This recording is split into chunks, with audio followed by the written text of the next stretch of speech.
ದೇಶಕ್ಕೆ ಒಂದು ಒಳ್ಳೆ ಸುದ್ದಿ ಬಂದಿದೆ. ಮಹಾರಾಷ್ಟ್ರದ ಮಾಲೇಗಾಂವ್ ಸ್ಫೋಟ 2006ನೇ ಇಸ್ವಿ ನಡೆದಂಥ ಆ ಸಂದರ್ಭದಲ್ಲಿ 11 ಜನ ಮುಸ್ಲಿಮರನ್ನ ಅರೆಸ್ಟ್ ಮಾಡಿದ್ರು. ಅರೆಸ್ಟ್ ಮಾಡಿದ ನಂತರ ಮುಸ್ಲಿಂ ಸಮಾಜದ ಒತ್ತಡದಿಂದ ಅದನ್ನ ಡೈವರ್ಟ್ ಮಾಡಿ ಅವರನ್ನ ಬಿಡುಗಡೆ ಮಾಡಿ 7 ಜನ ಹಿಂದೂ ಕಾರ್ಯಕರ್ತರನ್ನ ಬಂಧನ ಮಾಡಿದ್ರು.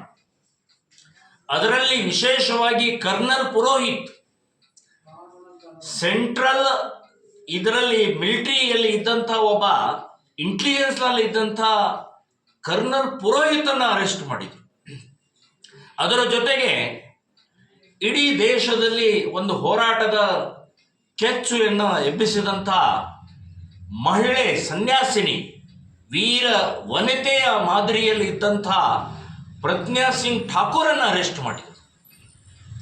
ಅತ್ಯಂತ ಹೇಯವಾದಂಥ ಡೈವರ್ಟ್ ಮಾಡುವಂಥ ಇಸ್ಲಾಮಿಕ್ ಭಯೋತ್ಪಾದನೆ ಅನ್ನುವಂಥದ್ದನ್ನು ಡೈವರ್ಟ್ ಮಾಡೋಗೋಸ್ಕರ, ಮುಸ್ಲಿಂ ಮತಗೋಸ್ಕರ ದೇಶವನ್ನು ಬಲಿ ಕೊಟ್ಟಂಥ ಕಾಂಗ್ರೆಸ್ ಸರ್ಕಾರ, ಧಿಕ್ಕಾರ ಹೇಳ್ತೇನೆ ಕಾಂಗ್ರೆಸ್ ಸರ್ಕಾರಕ್ಕೆ. ನಿಮಗೆ ದೇಶ ಮುಖ್ಯ ಅಲ್ಲ, ನಿಮಗೆ ಹಿಂದೂಗಳ ಮುಖ್ಯ ಅಲ್ಲ, ನಿಮಗೆ ಮುಸ್ಲಿಮರು, ಇಸ್ಲಾಂ ಮತ್ತು ಅಧಿಕಾರ ಮುಖ್ಯ ಅಂತನ್ನುವಂಥದ್ದು ಈ ಮಾಲೇಗಾಂವ್ ಸ್ಫೋಟದ ನ್ಯಾಯಾಲಯ ನ್ಯಾಯ ಕೊಟ್ಟದ್ದು ಇವತ್ತು ನಿಮ್ಮನ್ನ ಕಪಾಳಿಗೆ ಮೋಕ್ಷ ಮಾಡಿದೆ ಅಂತನ್ನುವಂಥದ್ದು ನಾನು ಹೇಳ್ತಾ ಇದ್ದೀನಿ. ಸೊ ಈ ರೀತಿಯ 7 ಜನ ಬಂಧನ ಬರೇ ಬಂಧನ ಅಲ್ಲ, ಅತ್ಯಂತ ಕ್ರೌರ್ಯವಾಗಿ ನಡೆದುಕೊಂಡಿದೆ, ಎಷ್ಟು ಹಿಂಸೆ ಕೊಟ್ಟಿದೆ. ಅದರಲ್ಲಿ ಕರ್ನಾಟಕದ ಬೆಳಗಾವಿ ಜಿಲ್ಲೆಯ ಗೋಕಾಕಿನ ಪ್ರವೀಣ್ ಅನ್ನುವಂಥ ಒಬ್ಬ ನಮ್ಮ ಕಾರ್ಯಕರ್ತ ಕೂಡ ಇದ್ದ. ಸೊ ಈ ರೀತಿ 7 ಜನ ನಿರ್ದೋಷ ಆಗಿ NIA ಇವತ್ತು ಬಿಡುಗಡೆ ಮಾಡಿದ್ದು ಅತ್ಯಂತ ಸಂತೋಷ. ಹಿಂದೂ ಸಂಘಟನೆಗಳಿಗೆ, ಹಿಂದೂ ನಾಯಕರಿಗೆ ಬಹಳ ದೊಡ್ಡ ಒಂದು ಉತ್ಸಾಹದ ವಾತಾವರಣವನ್ನ ಇವತ್ತು ನ್ಯಾಯಾಲಯ ಕೊಟ್ಟಿದೆ ಅಂತನ್ನುವಂಥದ್ದು ಹೇಳ್ತಾ ಇದ್ದೀನಿ. ವಿಶೇಷವಾಗಿ ಸಾಧ್ವಿ ಪ್ರಜ್ಞಾ ಸಿಂಗ್ ಅವರನ್ನ ಮಹಿಳೆ ಅನ್ನದೆ, ಸನ್ಯಾಸಿನಿ ಅನ್ನದೆ, ಅವರನ್ನ ಬತ್ತಲೆಯಾಗಿ ಉಲ್ಟಾ ನೇತು ಹಾಕಿ ಹೊಡೆದಿದ್ದು ಈ ದೇಶ ಮರೆಯೋದಿಲ್ಲ ಅಂತ ಹೇಳ್ತೀನಿ. ಕಾಂಗ್ರೆಸ್ನವರಿಗೆ ಈ ಮಹಿಳೆಯ ಶಾಪ ತಟ್ಟಿದೆ ಅಂತನ್ನುವಂಥದ್ದು ಹೇಳ್ತೀನಿ. ಅದಕ್ಕೆ ಕೇಂದ್ರದಲ್ಲಿ ನಿಮ್ಮನ್ನ ಕಸದ ತೊಟ್ಟಿಯಲ್ಲಿ ಎಸೆದಿದ್ದಾರೆ, ಇನ್ನೂ ಸರ್ವನಾಶ ಆಗ್ತೀರಿ ಅಂತನ್ನುವಂಥದ್ದು ಈ ಸಂದರ್ಭದಲ್ಲಿ ಹೇಳಬೇಕಾಗತ್ತೆ. ಸೊ ಈ NIA ಕೋರ್ಟಿನ ಏನು ಒಂದು ತೀರ್ಪು ಬಂದಿದೆ ಅದನ್ನು ಸ್ವಾಗತ ಮಾಡ್ತಾ ಇದ್ದೀನಿ ಅಂತನ್ನುವಂಥದ್ದು ಈ ಸಂದರ್ಭದಲ್ಲಿ ಹೇಳ್ತಾ ಇದ್ದೀನಿ. ವಿಜಯೋತ್ಸವ ಕಾರ್ಯಕ್ರಮ ಮಾಡಲಿಕ್ಕೆ ಆಗ್ತದೆ. ಇವತ್ತು ಇಡೀ ಕರ್ನಾಟಕದಲ್ಲಿ ಎಲ್ಲ ಹಿಂದೂ ಕಾರ್ಯಕರ್ತರು, ಹಿಂದೂ ನಾಯಕರು, ಹಿಂದೂ ಸಂಘಟಕರು ವಿಜಯೋತ್ಸವವನ್ನು ಮಾಡಬೇಕು, ಕಾಂಗ್ರೆಸ್ ಅನ್ನು ಧಿಕ್ಕಾರ ಹೇಳಿ ಮಾಡಬೇಕು ಅಂತನ್ನುವಂಥದ್ದು ನಾನು ಕೆಡಿಸುವ ಸಲುವಾಗಿ ಸಂಚು ನಡೆಯುತ್ತದೆ ಎಂಬುದರ ಬಗ್ಗೆ ಅನುಮಾನ ಮೂಡಲಿಕ್ಕೆ, ಅದಕ್ಕೆ ತಮ್ಮ ಅಭಿಪ್ರಾಯ ಏನು ಅಂತ ಹೇಳ್ಬೇಕು. 100ಕ್ಕೆ 100 ಸೌಜನ್ಯಗೆ ನ್ಯಾಯ ಸಿಗಬೇಕು. ಆ ಎಳೆ ಹುಡುಗಿಗೆ ಆದಂಥ ಕ್ರೌರ್ಯ ಏನಿದೆ, ರೇಪ್ ಆ್ಯಂಡ್ ಮರ್ಡರ್ ಏನಿದೆ, ಅದು ಈ ದೇಶದ ಯಾವ ನಾಗರಿಕನೂ ಕೂಡ ಒಪ್ಪಲಾರದಂಥ ದುರ್ಘಟನೆ. ಸೊ ಅವಳಿಗೆ ನ್ಯಾಯ ಸಿಗಬೇಕಷ್ಟೇ ಅಲ್ಲ, ಈ ರೀತಿಯ ಘಟನೆ ಮರುಕಳಿಸದಂತೆ ಶಿಕ್ಷೆ ಆಗಬೇಕು ಅಂತನ್ನುವಂಥದ್ದು ನಮ್ಮೆಲ್ಲರ ಅಭಿಪ್ರಾಯ. ಆದರೆ ಇತ್ತೀಚೆಗೆ ನಡೀತಾ ಇರುವಂತಹ ಪ್ರಕ್ರಿಯೆ ಏನಿದೆ, ನ್ಯಾಯಾಲಯದಕ್ಕಿಂತ, ಪೊಲೀಸ್ ಸ್ಟೇಷನ್ಗಿಂತ ಇವರಿಗೆ ಟಾರ್ಗೆಟ್ ಸೌಜನ್ಯದ ಈ ಏನು ಒಂದು ಕೇಸ್ ಇದೆ, ಆ ಕೇಸಿನ ಮೇಲೆ ಬಂದೂಕಿಟ್ಟು ಹೊಡಿತಾ ಇರುವಂಥದ್ದು ಹಿಂದುತ್ವದ ಮೇಲೆ, ಧರ್ಮಸ್ಥಳದ ಮೇಲೆ, ವೀರೇಂದ್ರ ಹೆಗಡೆ ಅವ್ರ ಮೇಲೆ ಇದಕ್ಕೆ ಸಂಶಯ ಬರ್ತಾ ಇದೆ. ಸೊ ಇಡೀ ದೇಶದಲ್ಲಿ ಈ ರೀತಿಯ ಪರಿವರ್ತನೆ ಮಾಡೋದು, ಬದಲಾವಣೆ ಮಾಡೋದು, ಡೈವರ್ಟ್ ಮಾಡೋದು ಇದು ಶೋಭೆ ತರುವಂಥದ್ದಲ್ಲ. ನ್ಯಾಯಾಲಯ, ಪೊಲೀಸ್ ಸ್ಟೇಷನ್ಗಳ ಜೀವಂತ ಇದ್ದಾವೆ. ಡಾಕ್ಟರ್ ಅಂಬೇಡ್ಕರ್ ಅವರ ಸಂವಿಧಾನದ ಆಧಾರದ ಮೇಲೆ ನಡೀತಾ ಇರುವಂಥ ನ್ಯಾಯಾಲಯ ಇದೆ, ಪೊಲೀಸ್ ಸ್ಟೇಷನ್ ಇದೆ. ನಿಮ್ಮ ಕಡೆ ಇರುವಂಥ ಆಧಾರ, ನಿಮ್ಮ ಕಡೆ ಇರುವಂಥ ಪ್ರೂಫು, ನಿಮ್ಮ ಕಡೆ ಇರುವಂಥ ಕಾಗದ ಪತ್ರಗಳು, ಭಾವಚಿತ್ರಗಳು ನ್ಯಾಯಾಲಯಕ್ಕೆ ಒಪ್ಪಿಸಿ. ಸುಮ್ಮನೆ ಯೂಟ್ಯೂಬ್ನಲ್ಲಿ ಸುಮ್ಮನೆ ಏನೇನೋ ಹೇಳ್ಕೊಂಡು ಹೋಗ್ತಾ ಇರುವಂಥದ್ದು ಸರಿಯಲ್ಲ. ನಿಮ್ಮ ಇಂಟೆನ್ಷನ್ ಏನಿದೆ ಅಂತನ್ನುವಂಥದ್ದು ಇತ್ತೀಚೆಗೆ ಜನ ನಿಮ್ಮನ್ನ ಚೀತು ಅಂತ ಇದ್ದಾರೆ ಅಂತನ್ನುವಂಥದ್ದು ಗೊತ್ತಾಗ್ತದೆ. ಆದರೆ ಇದರಲ್ಲಿ ವಿಶೇಷವಾಗಿ ಮಹೇಶ್ ತಿಮ್ಮರೋಡಿ ಮತ್ತು ನಮ್ಮ ಮಟ್ಟಣ್ಣವರ್, ಗಿರೀಶ್ ಮಟ್ಟಣ್ಣವರ್ ಅವರನ್ನ ಬಲಿಪಶು ಮಾಡ್ತಾ ಇದ್ದಾರೆ. ಹಿಂದೂ ಮುಖವಾಡವನ್ನು ಇಟ್ಟುಕೊಂಡು ಹಿಂದೆ ಇರುವಂಥ ಕ್ರಿಶ್ಚಿಯನ್ರು, ಹಿಂದೆ ಇರುವಂಥ ಕಮ್ಯುನಿಸ್ಟರು, ಹಿಂದೆ ಇರುವಂಥ ಕಾಂಗ್ರೆಸ್ಸಿಗರ ಆಟ ಆಡಿಸ್ತಾ ಇದ್ದಾರೆ ಅಂತನ್ನುವಂಥದ್ದು ಜಗಜ್ಜಾಹೀರಾಗಿದೆ ಅಂತನ್ನುವಂಥದ್ದು ಈ ಸಂದರ್ಭದಲ್ಲಿ ಹೇಳ್ತಾ ಇದ್ದೀನಿ. ಮತ್ತು ಇನ್ನೊಂದು ಈ ಸಮಯದಲ್ಲಿ ಹೇಳ್ತಾ ಇದ್ದೀನಿ, ಬರೀ ಸೌಜನ್ಯ ಮಾತ್ರ ರೇಪ್ ಆ್ಯಂಡ್ ಮರ್ಡರ್ ಆಗಿಲ್ಲ, ಕರ್ನಾಟಕದಲ್ಲಿ ಈ ರೀತಿಯ ನೂರಾರು ಕೇಸುಗಳಿದ್ದಾವೆ. ಕಾಂಗ್ರೆಸ್ನವರೇ ಆ ಎಲ್ಲ ಕೇಸುಗಳನ್ನು ಓಪನ್ ಮಾಡಿ SIT ನೇಮಿಸಿ ಎಲ್ಲರಿಗೂ ನ್ಯಾಯ ಕೊಡುವಂಥ ಪ್ರಕ್ರಿಯೆ ಮಾಡಿ, ವಿಶೇಷವಾಗಿ ಭಟ್ಕಳದ ಯಮುನಾ ನಾಯ್ಕ್ ಇರ್ಬೋದು, ಹುಬ್ಬಳ್ಳಿಯ ನೇಹಾ ಹಿರೇಮಠ್ ಇರ್ಬೋದು, ಅವಳು ಸಾವಲ್ಲೇನು.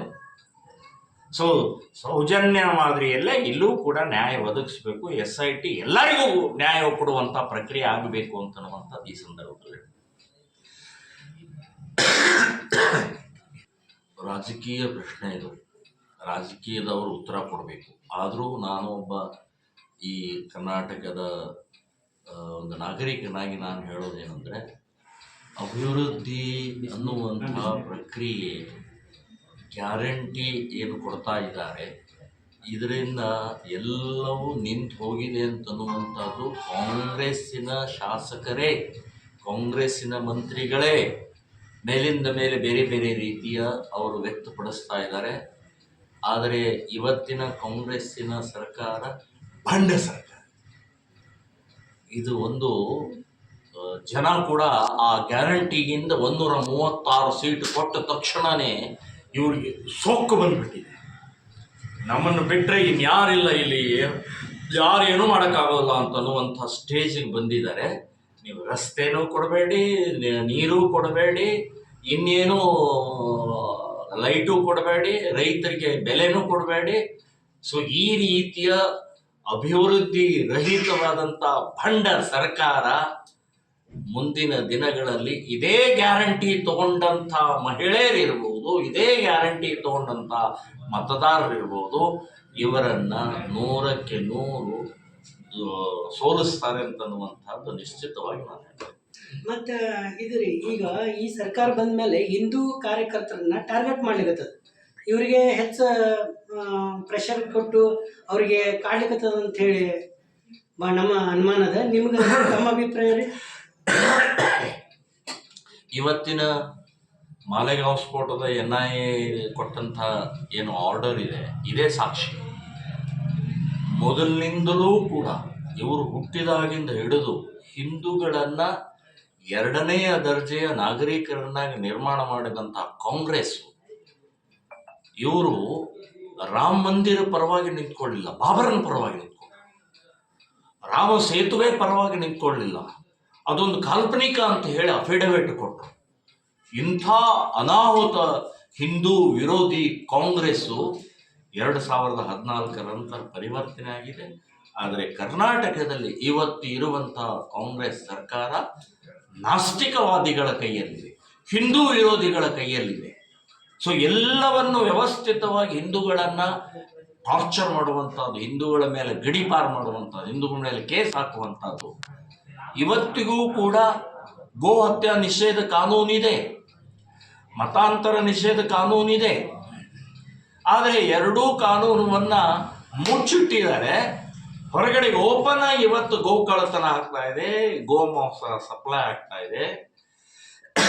ಸೊ ಈ ಹಿನ್ನೆಲೆಯಲ್ಲಿ ನಾನು ಹೇಳ್ತಾ ಇದ್ದೀನಿ, 100ಕ್ಕೆ 100 ಕಾಂಗ್ರೆಸ್ ಸರ್ಕಾರ ಹಿಂದೂ ವಿರೋಧಿ ಸರ್ಕಾರ. ಸಂಘಟನೆಗಳು, ಕಾರ್ಯಕರ್ತರು ನಿಮ್ಮ ಕೇಸಿಗೆ, ನಿಮ್ಮ ಗಡೀಪಾರಿಗೆ, ನಿಮ್ಮ ಇನ್ಯಾವುದೋ ಟಾರ್ಚರ್ಗೆ ಹೆದರುವಂಥವ್ರು ನಾವಲ್ಲ. ನಾವು ಹಿಂದುತ್ವದ ಕೆಲಸ, ದೇಶದ ಕೆಲಸ, ಗೋ ರಕ್ಷಣೆಯ ಕೆಲಸ, ಮತಾಂತರ ನಿಲ್ಲಿಸುವಂತ ಕೆಲಸ ನಾವು ಮಾಡೇ ಮಾಡ್ತೀವಿ ಅಂತನ್ನುವಂಥದ್ದು ಹೇಳಿ.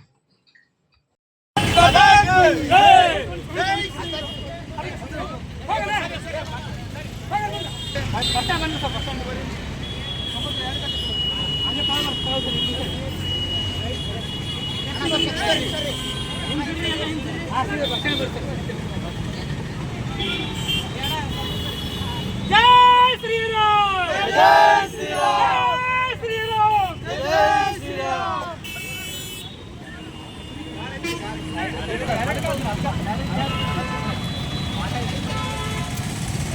ಜೈ ಶ್ರೀರಾಮ್.